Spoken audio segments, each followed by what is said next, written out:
there, I'm Melody Fletcher, and I want to welcome you to the Conscious Conversations series. The idea behind these conversations is that, as it turns out, black people and white people don't really talk to each other about race. Okay, black people talk about race all the time, but white people, not so much. We don't really know how to. It's uncomfortable and potentially very risky. I mean, what if we say something ignorant? Well, yeah, that's probably totally going to happen. But that doesn't mean that we can just ignore these conversations. So, some friends and I decided to have those conversations publicly. Huge, massive gratitude and appreciation to everyone who agreed so readily to participate in these conversations with me and so generously share their insights, wisdom, and time with me. I won't keep you any longer. Just, I hope that you enjoy today's conscious conversation.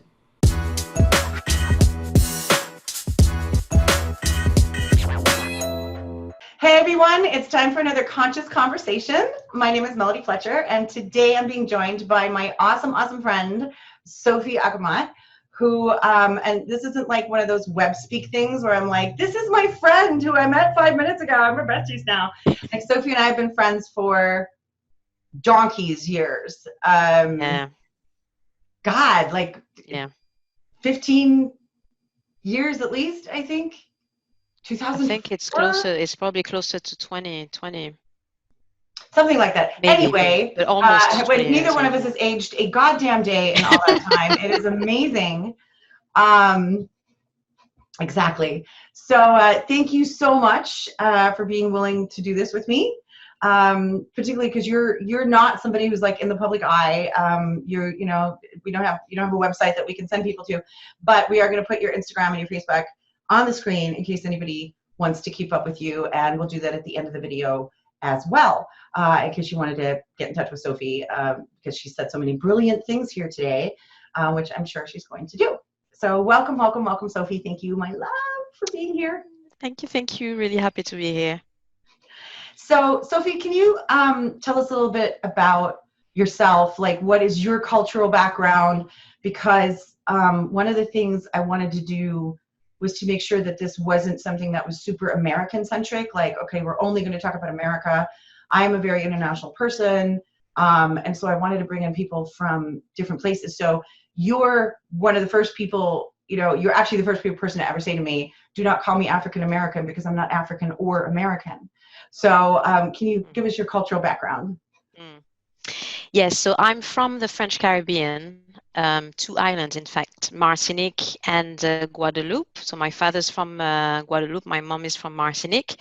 Born in France, but then I left France when I was 3 years old. So I would say raised in Martinique and Guadeloupe. So this is where my heart is, both islands. And I left the country, Martinique, when I was 18, and I lived in Barbados, which is another island in the Caribbean. Lived in France, Spain, and right now I'm living in the UK. So that's more or less my life experience. A wide-ranging experience, and even you visited the U.S. because you went to college for a semester or something like that in the U.S., right? No, but I did a few cultural exchanges or cultural trips to the U.S.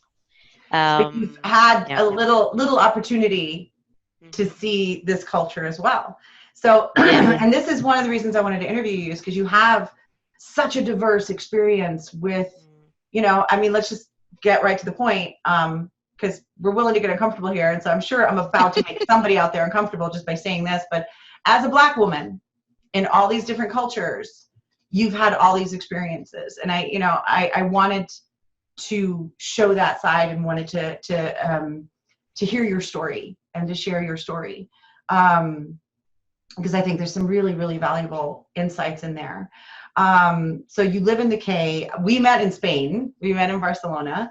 You lived in Barcelona for a long time. And unlike me, you got incredibly fluent at both Spanish and Catalan.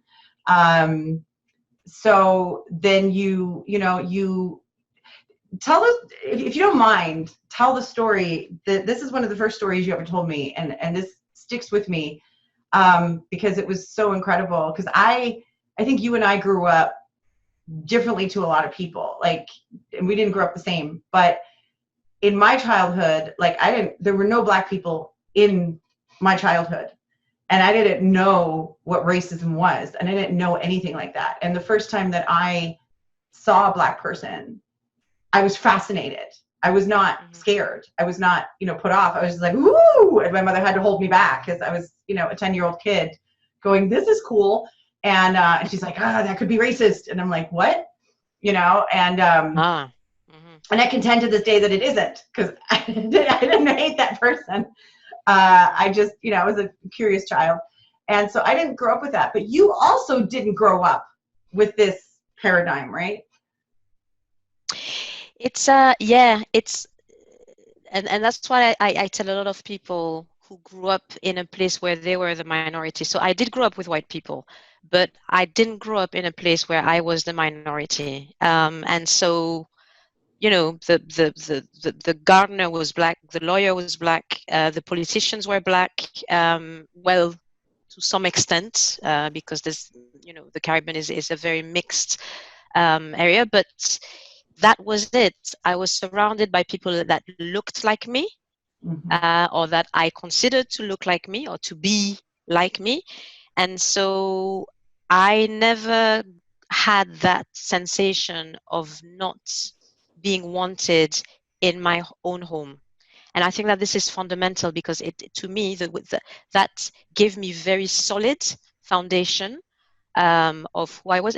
I'm not saying that Martinique and Guadeloupe are not racist, and very well, you know that they are, but it's not the same thing. It wasn't the same thing. And so I grew up with very solid foundations, or where I was from and what was my home, and that I was welcome in my home. And I think that changes a lot of things. And it changes also how you relate to other people, to white people, once you get out of the country, I think.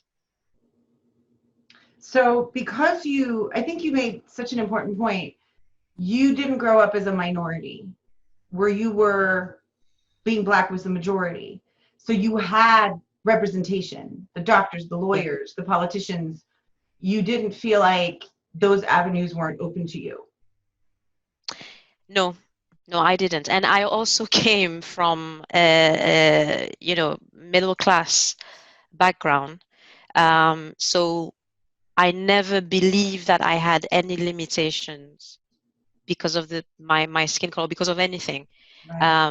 Because I grew up in a privileged circle and I wasn't the only one to be Black in that circle. And so, so it did give me quite a lot of self-confidence, which I'm very grateful for right now, because I wasn't really aware of the way racism was manifested in other places. And to be honest, I wasn't aware of the way racism was manifested here until I was a teenager, here in Martinique, I mean, until I was a teenager, because my parents never made me aware of it, never pointed, maybe once or twice, but it never dawned, it only dawned on me once I was in high school, where really you could see how racism, or more than racism, beyond the racism, it was racism and colorism, which is another issue altogether. So how racism and colorism manifested themselves in Martinique, Guadeloupe, and How probably could you the rest define of the it. difference for people who don't know what you're talking about? The difference between Right. racism. So racism, I would say, is between different races. So Black, white, Indian, Black, etc. Colorism is within the Black community, and it's the belief that if you are a certain skin color, lighter, if you're lighter, if your hair is straighter or curly rather than kinky, woolly, then you're more beautiful. I think beyond all that, you're basically superior. So, and it's because of slavery. Obviously, this is the legacy of slavery. Being a slave meant you were nothing, and that was associated with being black. So being dark skinned, having certain features, and having a certain hair texture. And so that stayed, and it's very, very heavily imprinted in the Caribbean culture, and I believe probably in all black cultures that have suffered from slavery. And that is what, there's racism, but there's also that extra layer, because, you know, otherwise it would be too simple. There's extra layer of colorism. And that I became aware of only when I was in high school. So even the colorism you were not aware of? No, I wasn't. Because, and it's beyond the fact that my parents didn't talk about it, because I don't think it's not just talking about it. It's also the energy that they give you. So for example, in my case, my sister is much lighter than me, and her hair is curlier. So she would correspond to what would be like the right beauty. Yes. And I know that in some families, because, you know, again, the Caribbean is very mixed. So within the same family, you can have someone very light and you can have someone very dark. And so I know that in a lot of families, the dark siblings was not treated as well as the lighter siblings, for example. So it's not even about saying, oh, you know, you're light, you're better than, but it's about your behavior. And so my parents and family around me never really made that difference between us. So I wasn't aware of it within my family and even with my friends. And that's when I went to high school, when I saw who the popular girls were, what other people, and I had a friend that was very dark skinned and very aware. She was very, it'd be great for you to speak to her as Put well. her on the list. I've just thought about her. I'll put her on the list. She was very aware from a very young age and very good at articulating what it was. And that's when I became aware of colorism, when I was 16. So before we move into how that may have shaped you, I just want to kind of speak to, because the reason why I brought this up is because I do see the parallel, not that we had anywhere close to the same experience, but of kind of coming to this understanding fairly late, you know, because I didn't understand what racism was or experience any kind of racism or even sexism for a long time.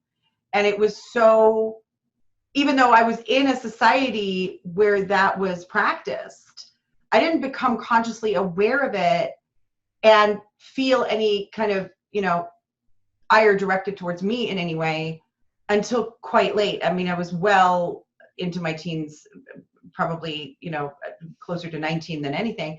And you said, you know, you didn't really become aware of it until you were a high school student, which kind of blew my mind when you told me that. It stuck with me, you know, because I would have, one thing I'm realizing is that, you know, white people think we don't have a race. Race is dark people. We don't realize white other race. people. Like Caucasian is a race, people of right? color. Like, let's not bring race into this. Like, you are bringing race into it. Your race is not a problem for you. And you're still bringing race into it. Like, you're just saying, let's not bring your race into it, right? When we say, let's not bring race into it, right? So, but it blew my mind, and I'll be honest about this. This was totally ignorant, but you know, how am I supposed to know? That a person of color could have had the same, you know, not the same experience, but that experience also, where you weren't really consciously aware of this until you were well into your teens, you know? Right. Okay, yes. So the difference here is that I wasn't consciously aware of it, but I do believe that I was carrying it. I mean, you know what I mean. It's collective memory. It is, I do believe that it was within me, because the mere fact of coming from Martinique, you carry that information with you from the moment you're born. Right. And it's from, you know, it's from ancestry. It's from, this is such a traumatizing experience. It lives, the energy lives with us. So I wasn't conscious of it, and I wasn't made to feel inferior to anybody. And that I'm very grateful to my parents, to my country, to the way I was brought up. But I was carrying it with me. And in fact, now that we're speaking, there's something that I'm remembering. And I remember it. My mom doesn't remember it, but I remember it. And that's when I was living in France. And when I was a kid, I grew up in France the first 3 years. So I was born there and stayed there until I was 3. And my sister as well, but my sister lived until she was 7 because she's 4 years older than me. And I don't think my sister was aware that she was Black. She remembers being with people. Probably she doesn't remember their color, but making fun of a little boy. So that's when she was with her peers, making fun of a little boy who was Black, but very dark skin. Again, my sister is very light skinned. So you're really outing your sister here, by the way. I love you. Oh, bless her. And she remembers making fun of him as if she wasn't like him. Right. And that has to be, so there was something there that we weren't conscious of. I wasn't telling myself, oh my God, I'm Black and I feel inferior. But we did get some of it. And another story was when I remember watching a boxing match, and it was a white man against a Black guy. And I told my mom, I can't remember if she doesn't remember, and I remember, and I was super young. I don't want him, the Black guy, I don't want him to win. And my mom said, why? And I said, because he's Black. So I myself, when I was very small, I wasn't aware that I was Black. And to me, Black was bad. Wow. And I remember her coming to me and she says, that guy is exactly like you. You and him, you've got the same, you share the same race. You're Black. You're both Black. I don't remember my reaction. I was going to tell you I cried, but I don't know. I can't remember. But I remember saying to her, I don't want him to win because he's Black. And her telling me, you're both Black. And So where do you even think, though I wasn't conscious of it, but I did. yeah, where do you think that came from, that belief that Black is bad? Oh, from France. From France, from all the energy, probably all the images we're bombarded with. There is you were a child. I was a child. You didn't even identify. So, we started off the conversation by saying, well, you were surrounded by Black people and you have Black role models and the lawyers and the doctors are Black. And yet now we're getting into the, nitty gritty where it's like, well, as a small child, I didn't even realize I was Black. So that didn't matter perhaps as much in your formative years as one would, that would be a nice story, but getting into the nitty gritty of it, it's not as nice of a story anymore, is it? It's much more complex because you had actually picked up some of those beliefs. You were in that. But it's also because I was growing up in France, and in France there was absolutely no reference to Black people, so everything around us was white. Everything around us was white, and I probably had, either I heard it from another child or from a parent or from somebody, and I could see around me that Black was bad. That's probably the images that France, that country was mirroring to me because of my surrounding.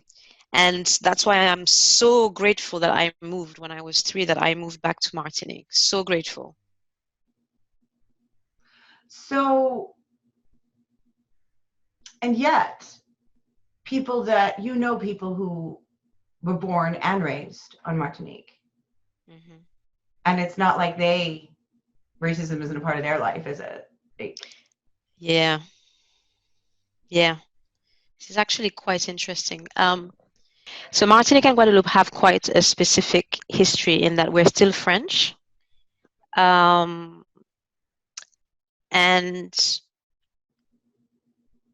the descendants of the white slave masters, are still dominating the country. They're not visible because, again, the lawyer is still black, the doctor is still black, but the people who own the country and own the land and the everything, those people are white. They're descendants from white slavers, and they don't want to have anything to do with us.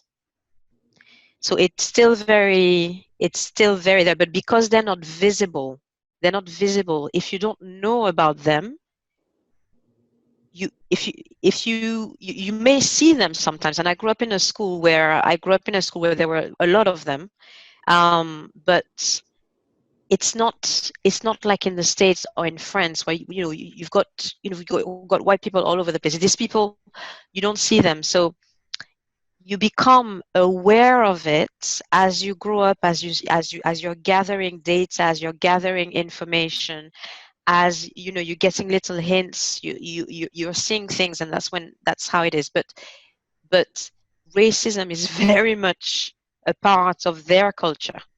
They don't want to mix with anybody, not even white French, not even the white French, but they want to mix it with, they don't want to mix with black Martinicans, and so they keep themselves to themselves. And so obviously, symbolically, it's very traumatizing, because the slave masters still owns the land, still owns everything. Okay, so that's how racism is imprinted onto us. And also, I do think that it's also very much social. So let me think about it. It's basically, if you're black, dark, if you've got woolly hair, if you haven't got any money, you're nothing. Yeah, I was trying to edit my words, but that's basically it. And so, oh my God, that's what we're here to do, right? Yeah, and so I'm not dark skinned. I'm not poor. I didn't come from a poor background, and so I didn't suffer from racism as much as they would. Racism or colorism, okay, as much as they would. And the reason why I became aware of it in high school is because someone, my friend Geraldine, was darker than me. She came from a privileged background as well. Well, yeah, kind of privileged background, but she was darker than me and much more aware of it because she was darker and she had suffered from it. Yeah, and so that's, people will experience colorism and racism in Martinique and Guadeloupe, but not in the same way. Not in the same, and not all of them. Not all of them. So it's this system that is set up. You said so many things that I think are so I was going to say wonderful. They're not wonderful, but they're, in terms of clarity. Insightful. Insightful, thank you.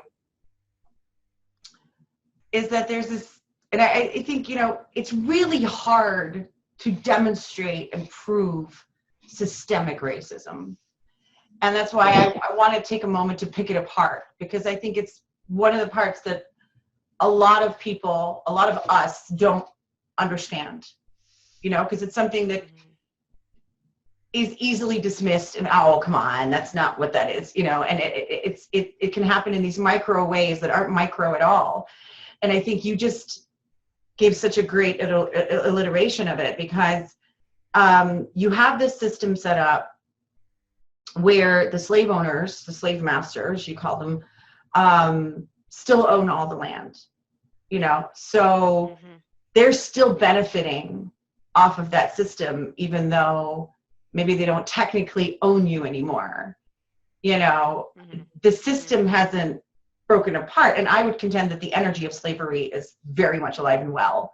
Forcing people to give up their slaves does not change hearts and minds. It didn't actually change the energy. Just by changing the law doesn't end slavery, doesn't end racism, doesn't, you know, Yeah. so it's still very much alive, but you've got the system that's set up. And under that system, because it's a hierarchical system, if you want to think of it like a pyramid, everyone's always trying to claw their way to the top. And so you sow discord among people themselves. And I think we could see this in, you know, lots of places where everyone's almost trying to keep each other down, but nobody's actually addressing the hidden, you know, when you, the energy of it felt so insidious when you were talking about them, they're there, you don't see them. And it's almost like, you know, it has kind of the feeling of when people talk about like the Illuminati or the, you know, it's like this hidden evil ruling class that we know is there, but we can't really do anything about them. So let's just eat each other, you know, and you know, I always like to say, it's like, they don't have to do anything to control us. We'll do it to each other. You know, so there's a system set up that, from what I'm understanding, and you can tell me if I'm not getting this right, but a system set up that is keeping, kind of getting people to keep each other powerless, so that the people who are sort of benefiting from the whole system, I call them, it's a parasitic energy. They add nothing and they only take. In nature, that's called a parasite, right? Never, they're just sort of insulated even from that, like never even touch them. Is that kind of correct? Yes, and I think that system was very cleverly set up from the very beginning. And I mean, they're invisible. You do see them, but they're not part of your life. And this is something that has been accepted, and up until now, it's not accepted anymore. And the slave owners are terrified because they're dwindling, and because we're becoming more and more aware and more prepared to say, no, we're not having that. Fuck you. But it was so cleverly set up because basically during slavery, slave owners slept with some of the slaves, and the child got given a status because the child had the honor of being the bastard of the slave owner. And so it's the child was a mulatto, or well, it wasn't mixed race at the time. It was called a mulatto, which is an offensive word because it comes from mule. And the child was called a mulatto, but even though it's still offensive, the status of mulatto was much superior to the status of a slave, a black man. And so that child got given maybe land, maybe helped the father somewhere, even though they didn't have the name, but helped the father somewhere, or, you know, was freed if the mother was a slave, was freed. And so being lighter, having some white blood, made you immediately superior, gave you access to more. So that's very clever, because then obviously you've got the white man, and then you've got us, and so, you know, I'm light skin, but, you know, you might be lighter skin than me. So that means that you're prettier, or you're, no, it's not even about being more intelligent, but prettier. And so if you're darker, I feel superior to you. So then I feel better about myself. Right. And so because we you know, if you have insecurities, you're going to feel the need to be superior to someone. Yes. And so you get all the different, you know, colors on the color spectrum, and hair texture on the hair texture spectrum. And the black person with kinky hair and who doesn't have money, well, and it usually, no, let me not make a generalization, because there are quite a lot of dark-skinned people in power now, but it was quite a natural thing to see that spectrum that was color and social, and so that became accepted as the norm. And so that's where colorism is coming from, and it's what makes me angry is that we don't even realize we were starting to realize, because I mean, colorism is a thing, people speak about it quite a lot, but it's still there, and we don't even realize the damage that it does to us. I mean,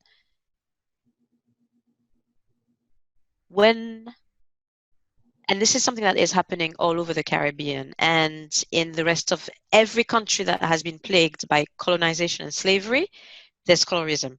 All of them. All of them. I mean, South America, I can't even, South America is just crazy. Yeah.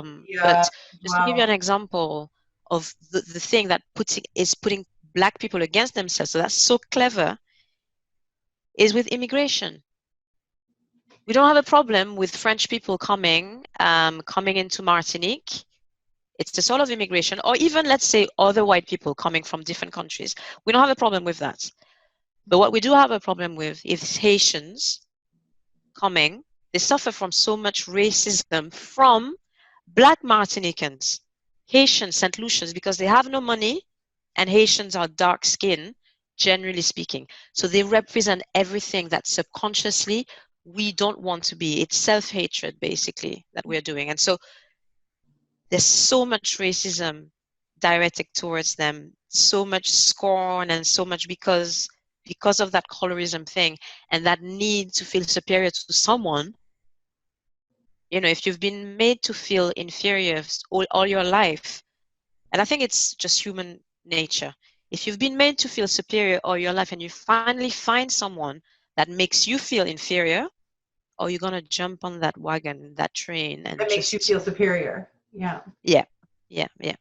Because I think that this is it's so insidious how you had the colonizers come and oppress people and then create this sort of hierarchy based on skin color, based on, a few other factors probably, but mostly skin color. And no solidarity. I think you're right. It's very clever. No It is very solidarity can clever. be created because Black people are, and I think this happens whenever you disenfranchise people. They're going to be Yeah, jockeying for position because everybody wants to have a little bit, a little bit, a little bit. If I can just have a little bit more power, a little bit, and you create a situation of survivalism where people are fighting for their survival and have to try to jockey for position to, because it's not greed. There's no greed in that part. The greed's up here. I think it's survival. And when you yeah. create a situation, you don't have to do much to control people because they're just gonna, if one person rises too high, oh, the rest will drag them down. Because not Exactly. you, if not me, then not you. And I cannot imagine that colonialists, who did this a lot, the French, the British, Spanish, that they weren't aware of this. I think that they were very calculated in how they went in, because you can't go in with, a few thousand soldiers and control hundreds of thousands of people unless you understand the psychology of how to do that. Yeah, and this is a perfect segue because there's this guy that is called Willie Lynch. I don't know whether you've heard of him. Willie Lynch, and he was a slave owner, and he wrote a whole article or a whole book. I'm not sure, but I've got just I just had access to an article where he explains very clearly how to control a human being and what things to put in place to make sure that you keep them under control. And this is just look him up. It's fascinating. William Lynch, Lynch.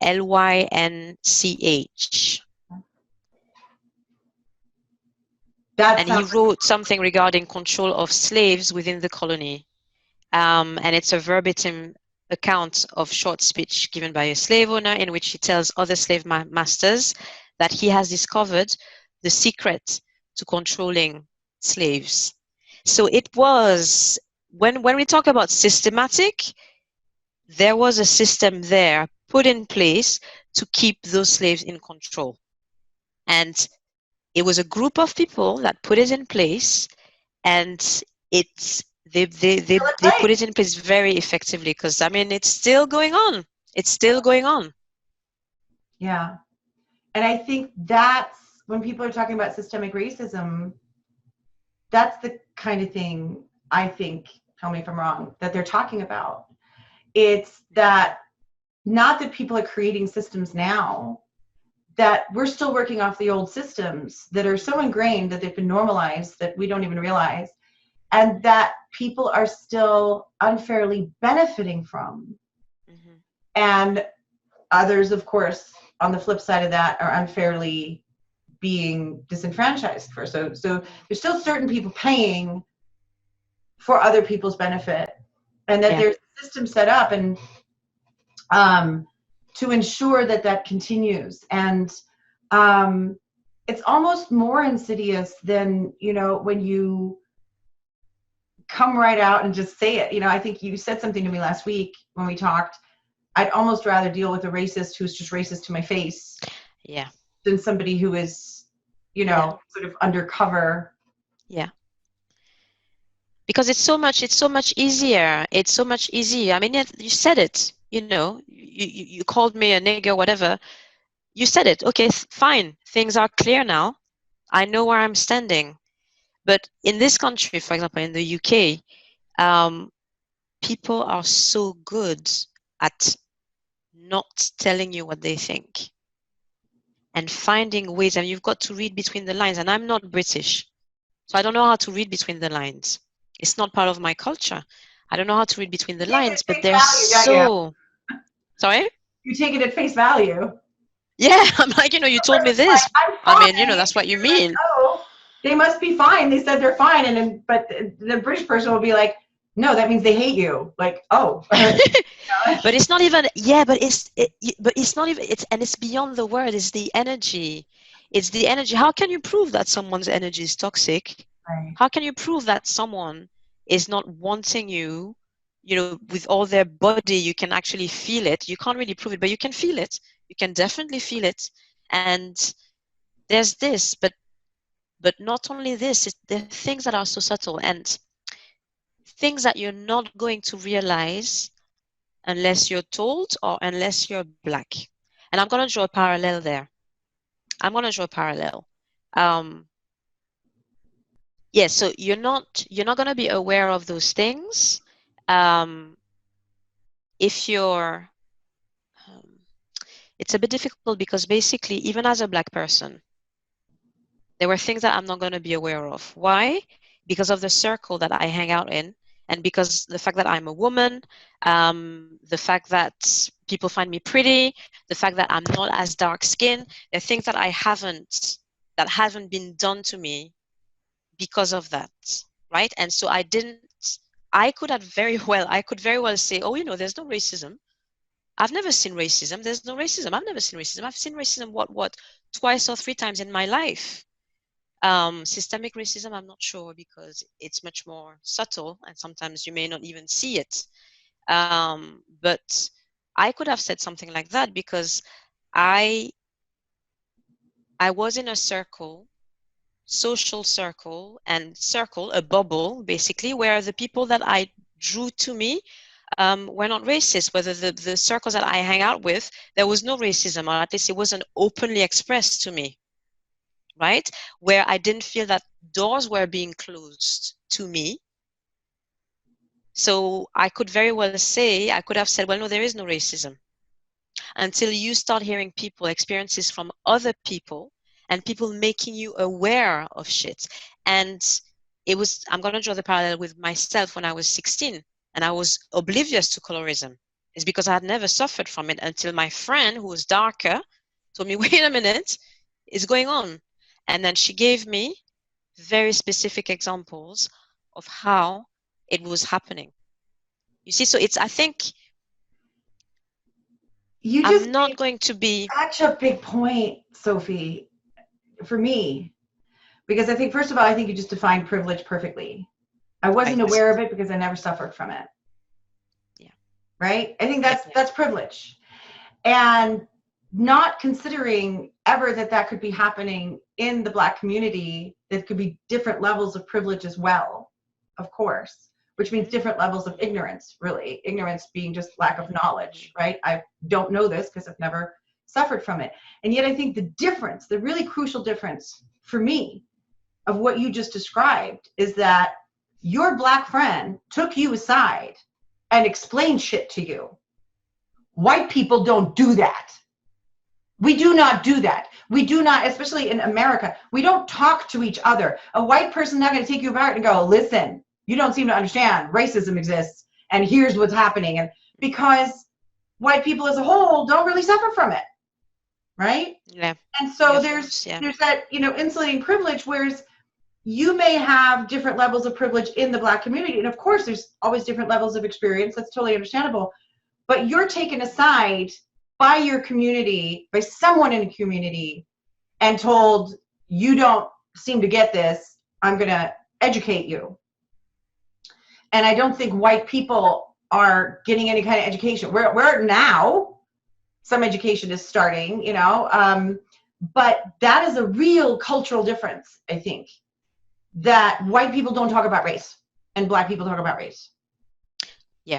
Yeah, we talk about race all the fucking time. Yeah. Hair, Black women, no, that's a gross generalization, but we do talk about race because it affects us. And there's one thing that I'm going to say that is probably going to feel controversial, and is controversial to some of my Black friends.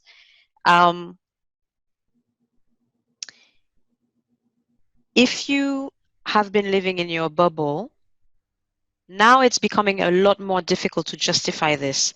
But if you've been living in your bubble, if you've been living in a world where there is no Black person, first of all, you're not going to have access to those experiences because you don't know any Black person. And also you can be completely oblivious to it because you're in your bubble. And I can understand that. I can understand that some people have actually not thought about it because they're not Black. Why should you start thinking about something if you're not Black? However, I'm talking about those people that are in bubbles, that have been isolated, blah, blah, blah. What I find a lot more difficult to understand is, actually I can understand it, but I do not accept it, is once you know about it,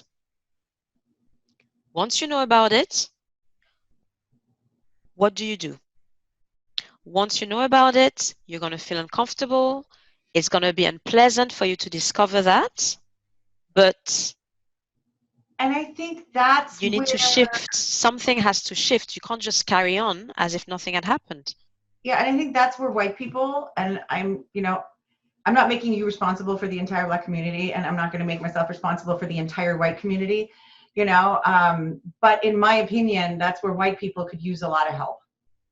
Because I do not believe that, most white people are actually super racist. Mm-hmm. Differentiating for me that you don't have to be a racist to do or say racist things. Yeah. You can do or say racist things out of ignorance, but that doesn't necessarily make you a racist. That's my opinion. And I think it's important to differentiate between the two because otherwise there is no path for learning. If you can never get it wrong, then you're not going to participate, and so I think we could use some help because I think a lot of people, especially right now in this important time, are starting to wake up. And, you're hearing, some white people actually saying, I had no idea this was going on. Like, I just discovered racism exists. Oh my God. Right. Good for you. But they're good-hearted people. They want to help, but they don't know how. And they don't know how to have a conversation with a Black person because my really short answer to that when people ask me, like, is it go ask a Black person. Don't ask me. I'm white. Just go ask them, And so I want to ask, what can we do? Which I'm sure every person I ask is going to have a different answer, but that's okay. Let's add them all to the pot, right? Which is brilliant. What does advocacy actually look like? And I think one of the things that I tend to advise my students to do when they ask me about this, and again, they ask me as an energy teacher, not as a white person, because I would not answer as a white person. I have no place to do that, but is to get over your discomfort of having these conversations with Black people, which is one of the reasons I wanted to do this series, because to show that, yes, it's totally possible, and Black people are not dangerous to talk to. I think white people are unbelievably afraid to get it wrong. And I had to overcome, I was surprised to find some of that fear in me, that I, as I was setting up the series, to find that I'm just like, oh God, don't, what if you say something stupid? And then realizing like, well, then I will say something stupid, and then you will tell me that it was stupid, and then you will allow me to be uncomfortable with that for a minute, and then I will get better. And that's how I learn. Yeah. Right? Yeah. And I have no problem saying to you, oh, I'm afraid right now I'm going to get it wrong. But I think that white people are incredibly uncomfortable having these conversations. Black people talk about this with each other all the time, is my understanding. Mm-hmm. And I have never met a Black person, and I understand my energy is such that the people I meet, I don't meet everybody, but in my experience, most Black people have been unbelievably forthcoming when they realize that you want to have a genuine conversation, have been very generous with giving knowledge and perspective. And so, because you guys are more used to talking about this, and we're not used to talking about it. So I think one thing, that can facilitate any kind of advocacy or allyship is that we need to get more comfortable actually talking to Black people, asking the questions. What can I do to help you? Instead of, let me just do something that makes me feel like I'm helping. And then when the backlash comes that wasn't really helpful, then I'd be like, what do you want? I was trying, shit. Because and I think, so, and I think that that's it. I think, and that's to me the most dangerous problem, is that first of all, they're not willing to be uncomfortable. The thing is, that conversation, if you're having a true, genuine conversation with a Black person about race, it's going to be uncomfortable. And especially if there are things that you don't understand, if there are things that you want to ask, if there are things that you're angry about, there's so many things. There's so many, because the hurts, the trauma. Let me not say the hurt, but the trauma is not just with Black people. The trauma is with both the victim and the colonizer and the criminal. They're both traumatized, and this is something that we need to understand. But if you're having a conversation about race, that conversation is probably going to be uncomfortable if you want that conversation to go any deeper than, oh, Black people have suffered so much, and let's be all anti-racist. Okay, fine, this is all beautiful, but in order for us to just get past that, we need to talk about it. It's not going to be pleasant. It's not going to be pleasant because we're angry. We're angry, and you're going to have to hear that anger. And this is super interesting, because I was following a debate where that was at work, and it was brilliant because a colleague of mine, and I know him personally, but it was a debate within like the whole department, so about 200 people, and one Black woman was talking about her experiences, and my colleague said something, and he said, oh, yes, I do have mixed feelings. I've got white guilt, and then I got anger because I was attacked by 4 Black youth. And that triggered quite a lot of people. And that triggered a Black man colleague, and he responded, and that was a whole forum, so everybody saw it. He responded and he said, I'm sorry that happened to me, but I'm deeply offended by the way you talked about it, and I hope that you don't go transferring that message to other people. And it's basically, I got attacked by 4 Black people. That's probably what people are going to remember. But you know what the partner said? She asked him to remove the comment, and that is the problem. She asked him to remove the comment because she didn't want anybody to feel uncomfortable. by No, no, saying no, of course not. No, no, no. The the white original guy. comment. Yeah, of course. Oh my God, there would have been a riot. Oh no, listen, the stories I'm hearing, that shit is happening still. Like, I know. But where I work, I was going to say the name, but where I work, there would have been a riot, man. right? So yeah, so she asked the white colleague to remove it, to delete his comment, and she asked him publicly. And so I reacted and I said, because this is not the right way. Yes, it's uncomfortable, and yes, he has offended someone, but isn't this super interesting to see the way he's actually phrased it? Let's address that. Let's talk about that. We are going to be uncomfortable. Well, probably you more than me, but that's what you're not willing to be doing. You're not willing to be uncomfortable. Yeah. And that's what I have a problem with, because I don't even have a problem with you being racist. I don't even have a problem with that. Because it comes from something. It comes from your experience. Sorry? I said thank you for. You know, I'm not talking about you, sweetie. I'm talking about you, the people listening. But anyway, when I say you, I'm talking. It's a hologram of someone who's racist. I don't even have a problem with that person being racist if they're willing to talk about it.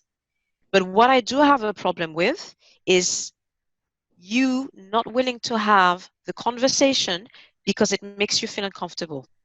Yeah. We're never gonna move forward if we're not having that conversation, and it is going to be uncomfortable, it is going to be unpleasant, and it's going to be emotional. We've got to brace ourselves, all of us, for that type of conversation.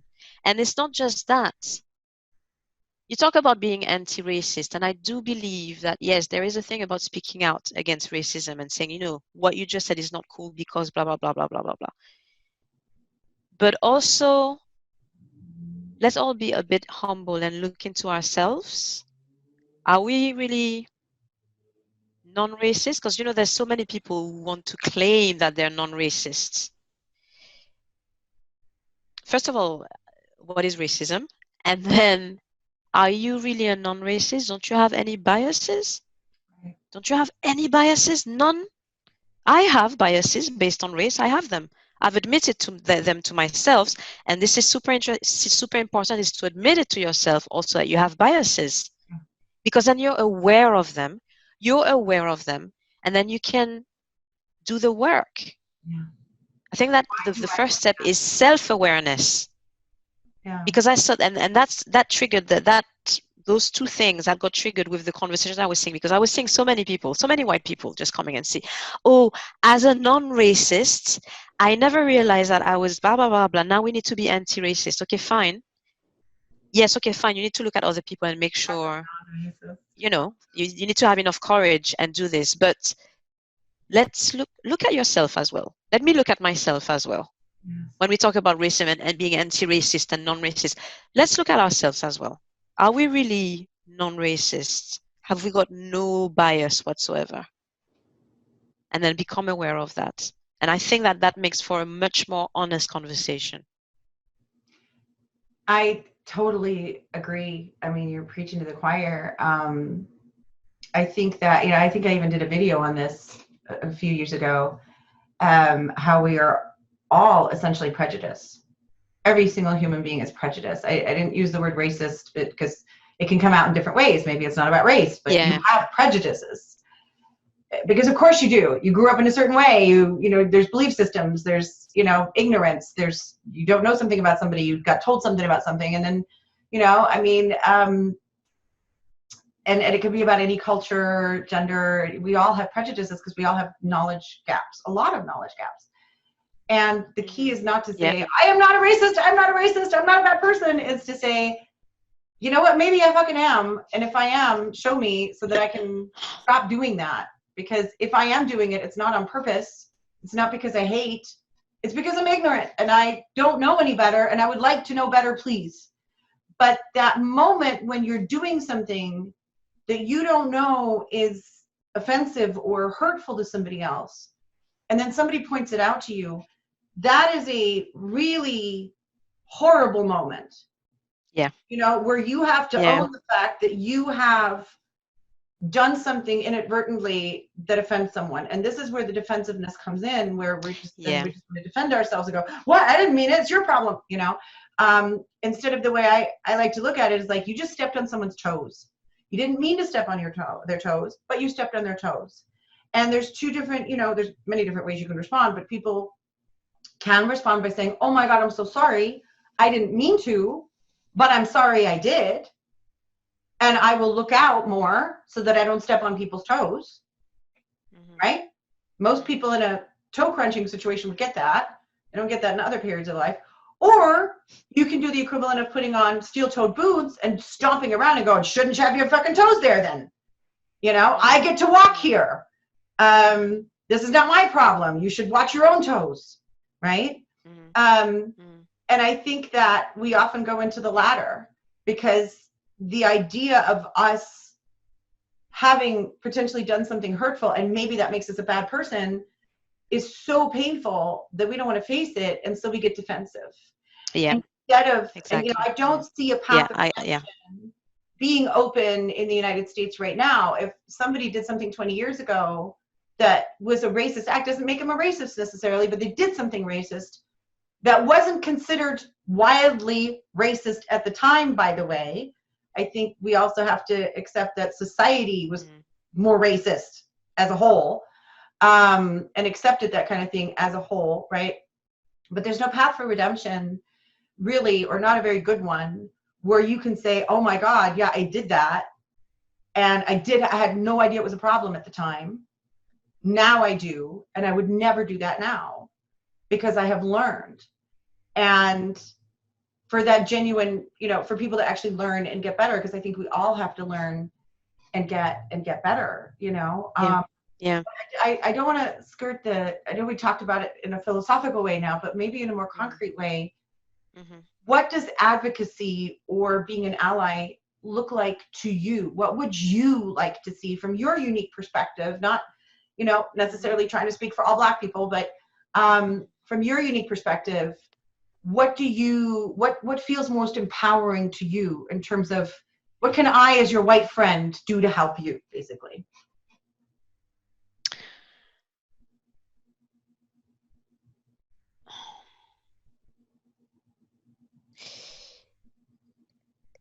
It's a bit complicated. Well, it's not complicated, but it's not, the answer is not that simple. I do think that those conversations are necessary. So for example, for me, if my colleague, my friend, whoever, a white person, comes to me and asks me questions and is willing to listen and to make it not about them, but about me, my story, and then about us. I think that this would be, for me, again, this would be something that I would really appreciate. Because that means that you're willing to gather your courage, because I know it's not easy to come to someone and say, I've got this question and I've got this and I did this, and it's not that easy, but gather your courage, approach me and talk to me about something that has happened that has bothered you, or something that you did, or a question that you have. I'm being very careful because I don't think any Black person would want that, because I think that as a community we're also a bit tired of talking about it and explaining it to other people. I think that there's a lot of my friends, and they're all activists, they're tired, they've gone past the explaining. They're no longer explaining. If you don't get it now, that means, to them, I'm talking about them, if you don't get it now, that means that you're never going to get it, and they've explained shit enough during their life, they're not explaining anymore. If you're with them or you're not with them, and they're going to move forward with or without you. So a lot of Black people feel that way, and I completely understand. That is not how I feel. I am still willing to have an open dialogue with anybody about race, but I do not but you've got to come to me with a bit of courage. And I'm not, I mean, you know me. You know me. I'm not going to go like, well, blah, blah, blah. I'm not like that. You know me. But at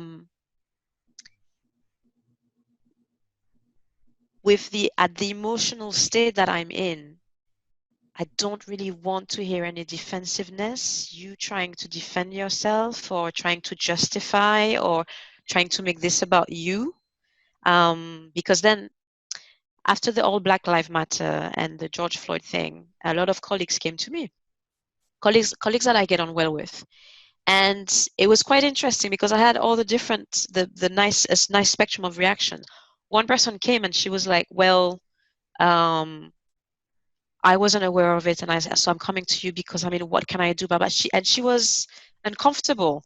She was uncomfortable, and we had that conversation. It was beautiful. I really enjoyed it. I mean, not her discomfort, but the in conversation. And then another colleague came, and it became about her. She didn't listen. She didn't listen. She just tried to give me all the examples where she had been non-racist, or she had come to someone's rescue, or it became about her, and I stopped speaking.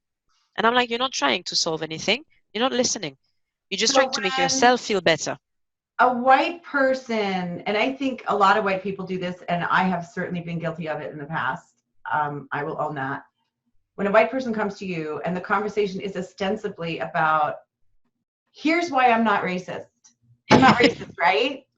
And what they're really, I think, looking for is absolution in that moment. You as a Black person, can you just give me your stamp of approval and tell me that I'm not racist? And then I can move on. Like, that's the problem. I feel that people may construe me as racist right now, and I want to just solve that problem. And when I've solved that problem, this is done for me, right? Right. And I would imagine that Black people probably have quite the radar for that conversation. Yeah. That you kind of notice pretty quickly when a white person is doing that. So oh yes, very quickly.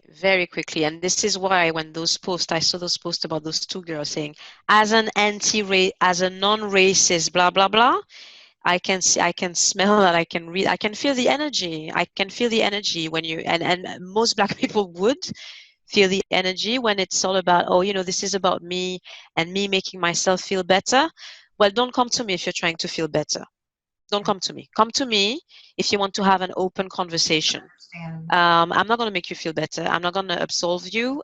This is something that we're all concerned by and involved in to some extent, and we all need to talk about it. This is not about me forgiving you or reassuring you that you're not racist. This is about us trying to understand the mechanism and understand the hurt and understand all of it. Understand the trauma, the pain, and understand what we can do to make it better. right. So I think that would be one thing. Really beautifully clear. I think don't go to a Black person to try to feel better. Mm-hmm. Don't try to go get absolution. Yeah. Go and be prepared to feel uncomfortable. And if you're not willing to do that, it's probably not going to be a great conversation. It's not going to be a useful conversation. Yeah. And another thing is that, again, this is not about you. So be prepared to take a back seat. And it's just out of, I don't even know, I would say common sense, courtesy, empathy, because that's another thing that I see. Sorry? It's a huge point. It's a huge point. If you're a white person talking to a Black person about racism, this isn't about you. Not directly. I mean, indirectly, sure, but don't make that conversation.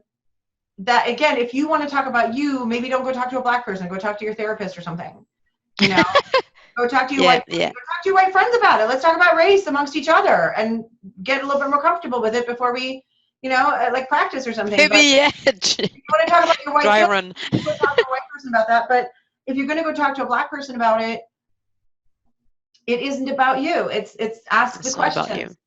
Listen, instead of trying to tell them perhaps of your experience. How they should feel. Yeah, justify it, tell them how they should feel, or make it about you and how great you are and how non-racist and anti-racist you are. No, I don't really care. I don't really care. I Let's think just a talk about the lot real of thing. white people will start the conversation off in a way that is like just telling you in some way, and I'm like I said, I'm sure your radar is finely tuned to this, but I'm telling you like, okay, I'm not racist, but right, but I have a question, or like I just understand something, but I'm not racist, okay? I'm not. I have black friends. I have black friends. I have a lot of black friends. So many black friends. I've talked to black people. Like black people have given me their stamp of approval. I have stamps of approval all over the place. Okay, so now I can ask my question because I've built this little basis to tell you I'm not racist. Okay. And that makes me feel. But sorry. Oh, I didn't hear that. I said You're that was frozen. my white girl voice. All right, I can see you now.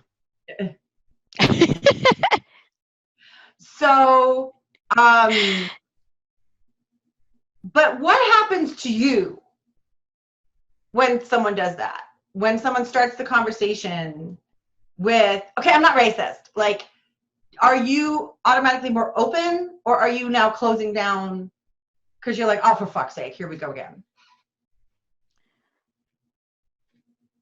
I would probably be closing down. If you start with I'm not racist, because that means you're trying to justify yourself. Yeah. Sorry? And always. Yeah. You don't and that means if you start with I'm not racist, that means that this is about you. That's how I will interpret this.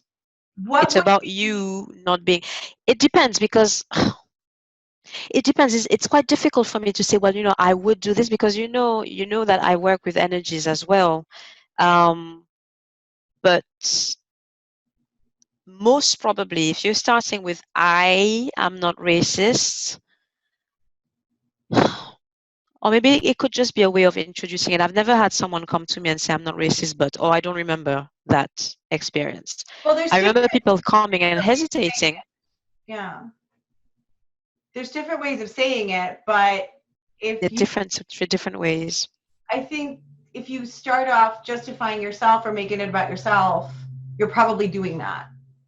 You know, like I'm okay, and now I can ask my question, instead of perhaps, I think it's, I know it's hard to make these things, but I'm trying to give people things to be maybe aware of within themselves. If they want to reach out and have conversations, how do you actually do that with somebody that hasn't been your friend for 20 years, And so from the Black perspective, what has been, if you think back to some of the conversations you've had that have gone well, white people who have brought the courage, like you said, like what did that look like for you? The ones that went well, the ones where you're like, oh my gosh, yes, this is a useful thing for me to do. I'm willing to do this. This is worth my time. Yes. And when those conversations, and it doesn't really matter. I've had a conversation with someone that had that was a Nazi. He had the what is it called? Swastika. The swastika. Yeah, the swastika tattooed on himself, and the conversation went well. Why? Because there was honesty. And this is something, and I can see when someone is being politically correct, and I can understand why you would be politically, because you don't know. I might take offense, blah blah. But if you're not being honest with me, and you're not really saying how you actually reacted or how actually you would react, we can't have a conversation, because I don't know who you are, and I don't know what trauma you have, and you're not gonna introduce it as traumas. These are my traumas. Obviously not. But people who are genuine about how they feel and how they see things, and their fear and even their anger. A lot of people have so much anger towards Black people. I'd love to discuss with some of those people. We probably, if they're angry, we might not even have a conversation, but I would like to know where that is coming from. And to me, so again, this is very different, because I'm curious. I want to reach out and I want to understand the trauma on both sides. Well, I understand the trauma on one side. I want to understand the trauma on the other side. So to me, again, a good conversation, it was a conversation that was based on honesty, and honesty can be painful, can be hurtful, but to me, this is where we're really going to improve, and not just, saying platitudes. Well, they're not platitudes necessarily, but I'm over all of that. Oh, hug, yeah, we're all together, one race, black, white, yellow, purple. I don't want to have that conversation. To me, it's just Well, that's stale. not what's really going on, is it? But I think that, to me, honest, authentic conversations, which are not comfortable, usually for either party, but are so healing. That's when, really healing takes place. And so it sounds to me what you're saying, and I wholeheartedly agree with this, obviously, but is that it's better to say, you scare me, I'm afraid of you, than to pretend that you're not. Or what you just said made me incredibly uncomfortable, rather than pretending to be okay with it because I'm so afraid of offending you. Yeah. And that takes courage, but that takes self-awareness, which is going back to what we were talking about. Look inside yourself. Yeah. Look inside yourself and be honest with yourself. Be honest with yourself. Maybe you're scared of it. That's fine. Just say it. Let's just discuss it. And this is what would help me. This is what would help me. But also standing your ground where you're not trying to shine. There are no black people around, and you witness something that you feel is wrong. And there's that. But then again, I would ask people to act within their own integrity. And this is where I'm a little bit more prudent when it comes to that. But for example, I'll give you an example. But me, I'm very much like, justice, blah, blah, blah. But if something is said against, and in Martinique and Guadeloupe in the Caribbean, the amount of homophobia there is in those places. Something is said against the gay community. I don't care who you are. I'm gonna say something to you. I'm going to say something to you, and I'm not going to be politically correct about it or mince my words. If something is said against, Muslims, anything, or even against white people that I feel is unfair or is unjust or is a gross generalization, I will speak up and I will say, no, but that's not sitting comfortably with me.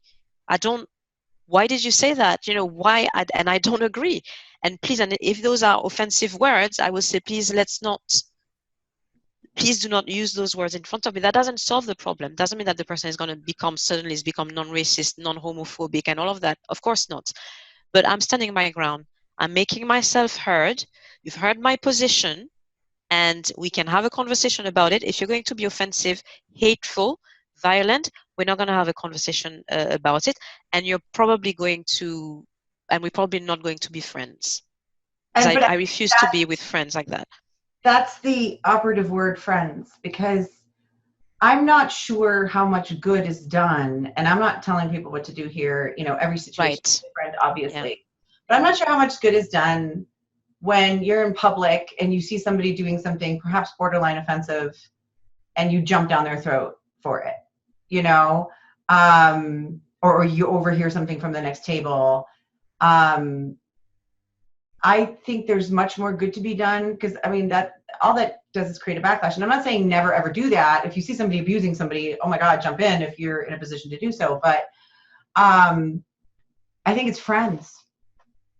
I think it's if your friend is saying something, your family member is saying something, doing something that is, coming from a place of fear, coming from a place of hatred, coming from a place of oppression, without them perhaps even realizing it. Mm-hmm. There's a bigger consequence when your friends or your family kind of say, you don't get to do that around me. So if that's what you're going to do, if that's how you're going to talk, I'm not okay with that.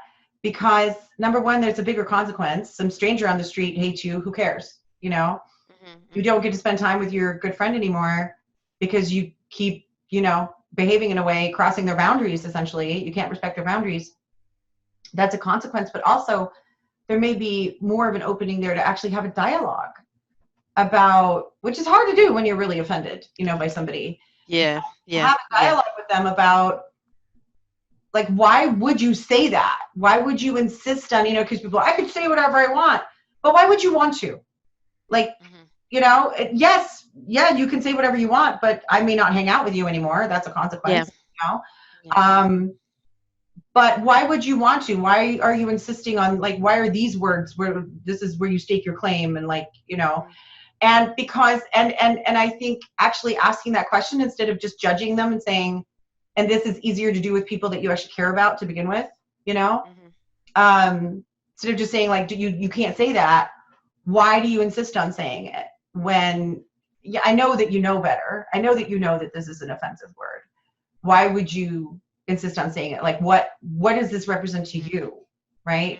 And to get to the heart of that. And I think those are the really difficult conversations to have as well.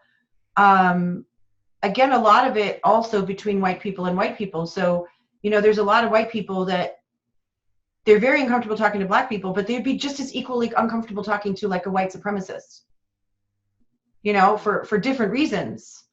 But it's that, how do I have that conversation with someone? Is it futile to have this conversation? So whereas, maybe they're afraid of talking to a black person because they're afraid of getting it wrong and hurting you, talking to a white supremacist, and I'm not saying I'm 100% comfortable with that, but because can they sit there and actually have a conversation and find out what's underneath all of that bullshit? Where's the pain at? They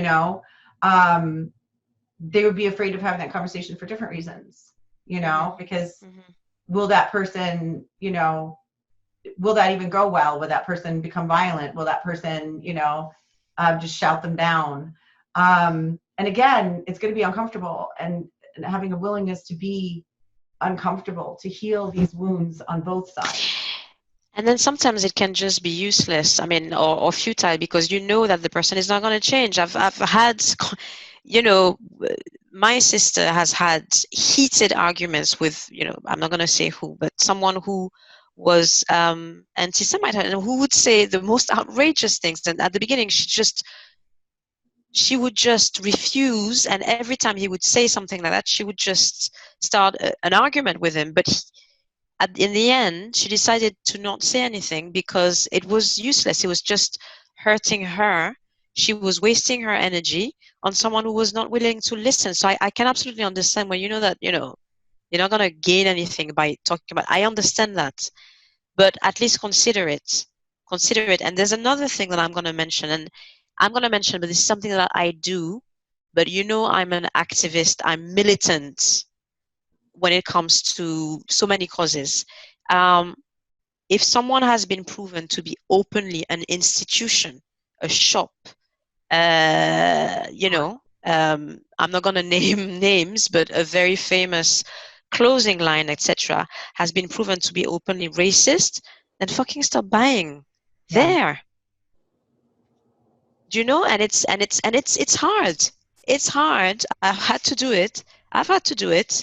Not to stop buying things because it's got palm oil, because I'm also very obsessed with the environment. So it's hard, but it is something that is important. I think it's important that we start telling people to not be publicly racist, that this is not okay. And we're gonna show it. So yes, petitions are easy to do, but boycotting also is a militant act. And this is what I do, and I feel that this is quite important, and it sits within my own integrity. I cannot continue to buy or to buy with someone that I know is openly racist or homophobic or anti, whatever. And this is another thing. Sorry? Don't support that energy, right? Yeah.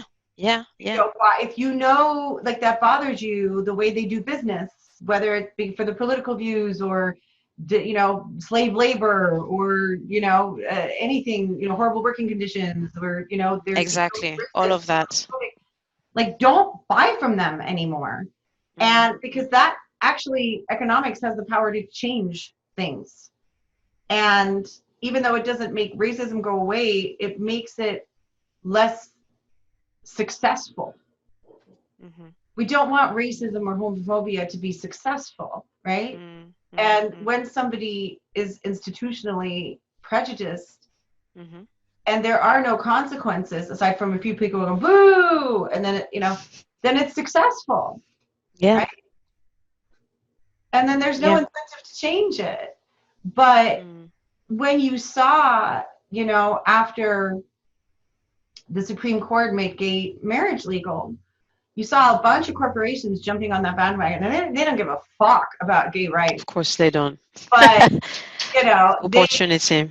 they see where the wind is blowing, and that was for me evidence that things were really actually changing. As when corporate America is like, we like the gays, and it's like, wow, because they're only going with what they think is going to be economically viable. But I think that's Exactly. a detriment to see. And now you see corporations jumping onto Black Lives Matter, and which is no, they're not going to save anybody. To me, it's a benchmark. Yeah. That things are actually, it's an indicator. I mean, we're not saying, they're very cynical. I don't trust them. So I know that it's very opportunistic, obviously, but I don't care. I don't really care. That indicates that the wheel is turning, and so that means when big corporates start to go with that, that means that it is changing. Even though they could still be racist, but at least they realize that it's not okay to be. At least economically it's not good for them to be. So, and this is another thing. You get those things, those institutions that have done something that is obviously offensive and shows how much they don't give a shit, and it changes nothing. You're still gonna go and buy. People are still gonna go and buy. Where they're still gonna go buy things there, and so again, the change starts from within. Everything that we've said, I think, is very much that. Yes, action is fine. Actions are important, but how do you change those attitudes? yeah. And I think that having conversations, having self-reflection, and being willing to be uncomfortable is, if that's a fair summary from what we've been talking about, Yeah.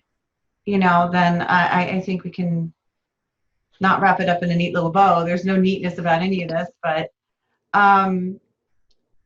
I would like to see more conversations like this. I would like to see, because I think that when you tell people that they can't do something, also from an energy point of view, it creates a backlash. It doesn't actually change anything, or it doesn't change it completely. It can affect change, of course.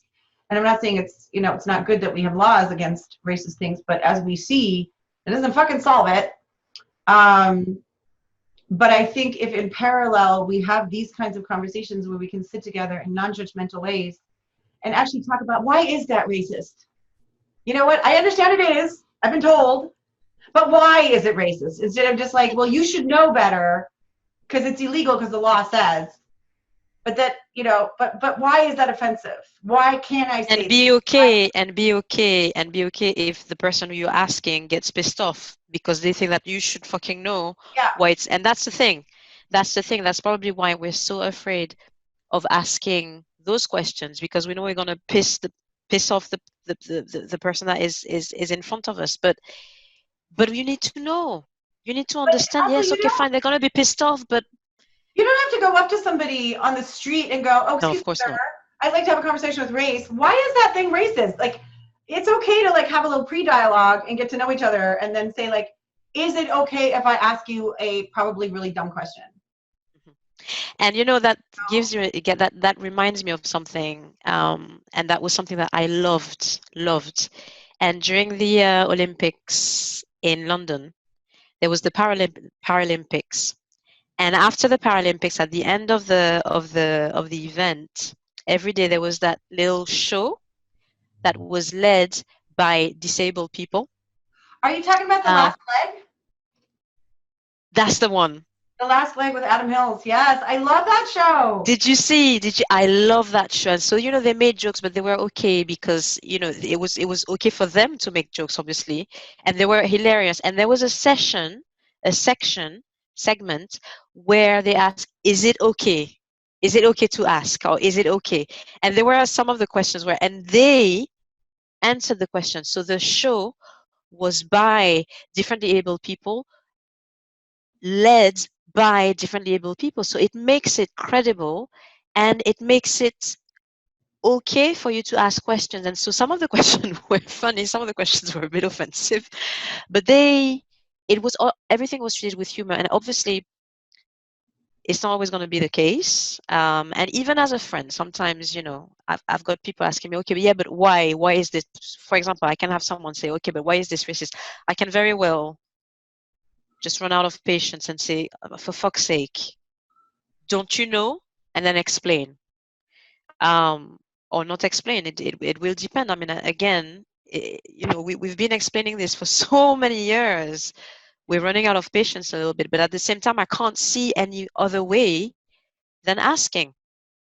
And that segment was absolute. That I love that, because I was like, this is such a nice way for people to ask questions about the differently able people that they don't know, because we don't know, because we don't have their experience. We don't know. Of course not. How are we supposed to know? So ask. Yeah. Ask. And I mean, it helps when you have 3 professional comedians, answering questions. Like, I'm not a professional comedian. I don't know how to make racism funny. Sorry. My bad. But I love, and it actually was so popular that it continued. It's like 9th season or whatever. Like it's still on. Oh, I didn't know that. This is brilliant. Yeah. Go on YouTube and find it. It's amazing.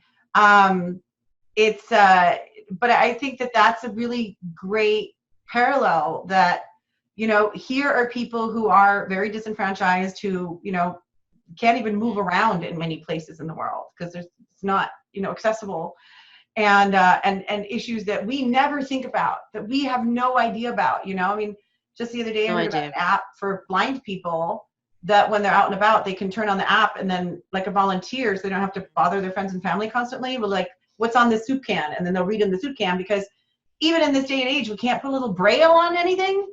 Like, really? Not in the supermarket? Yeah. Like, and I kind of went like, oh my God, how does a blind person even get around in the supermarket? Like, I don't even think about these things at all. I have no idea.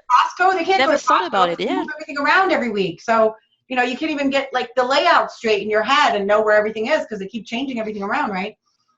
Mm-hmm. And I mean, we don't think about that.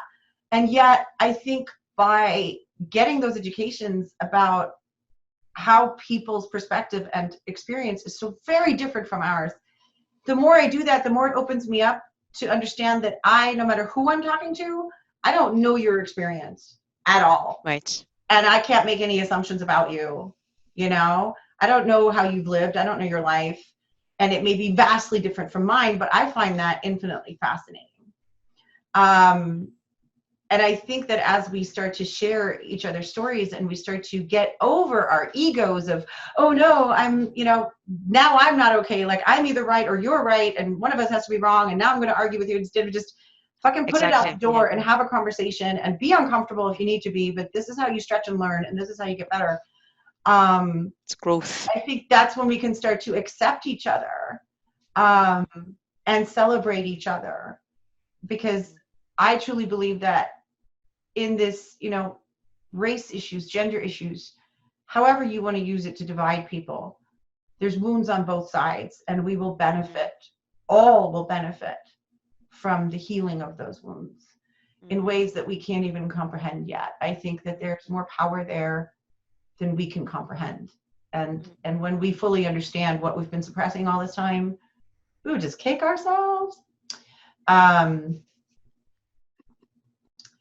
Thank you so much for sharing yourself so generously, not just with me, as you have always done, but with my audience of Happy Shiny Puppies and possibly beyond, and for being, and for being my friend. And we've never, I think from day one, had any kind of surface conversations. We never talked about the weather.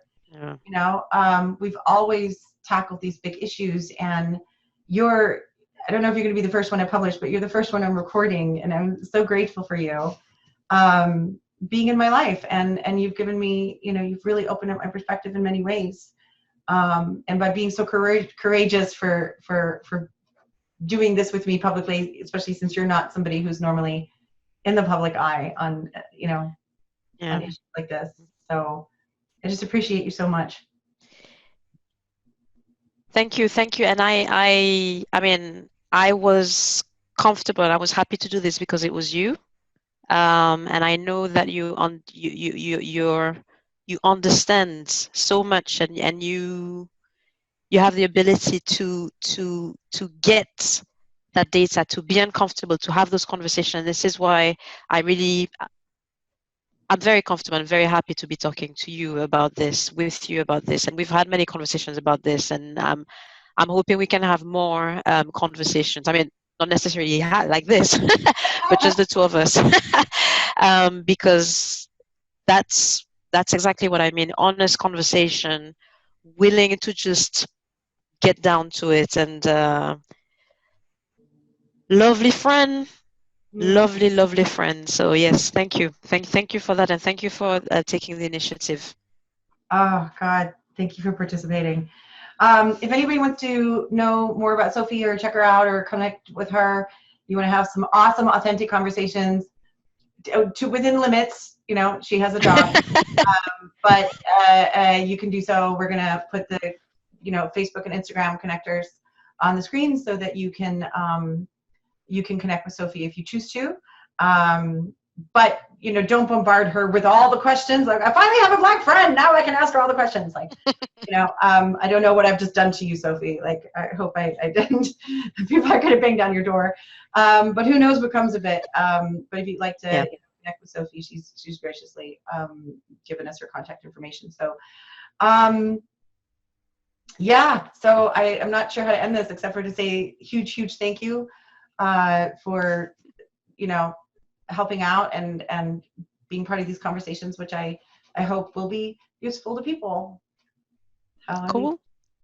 Thanks so much for watching this installment of Conscious Conversations. If you're a person of color or other group whose voice needs to be heard and you'd like to participate in a public conversation like this, or if you know someone who would be perfect for this format, please contact me through my website at melodyfletcher.com. Otherwise, I'd love to hear what you think in the comments below. Did you enjoy this format? Were there any aha moments? Were you left with more unanswered questions that you may want us to answer in future conversations? Did you get uncomfortable? If you're a person of color, do you feel that your perspective was represented? Let me know in the comments. All voices are welcome, but we do ask that you keep it respectful and constructive. In other words, what you have to say is important, just don't be a dick about it. Until next time, I'm Melody Fletcher, and thank you for bringing your light to the world.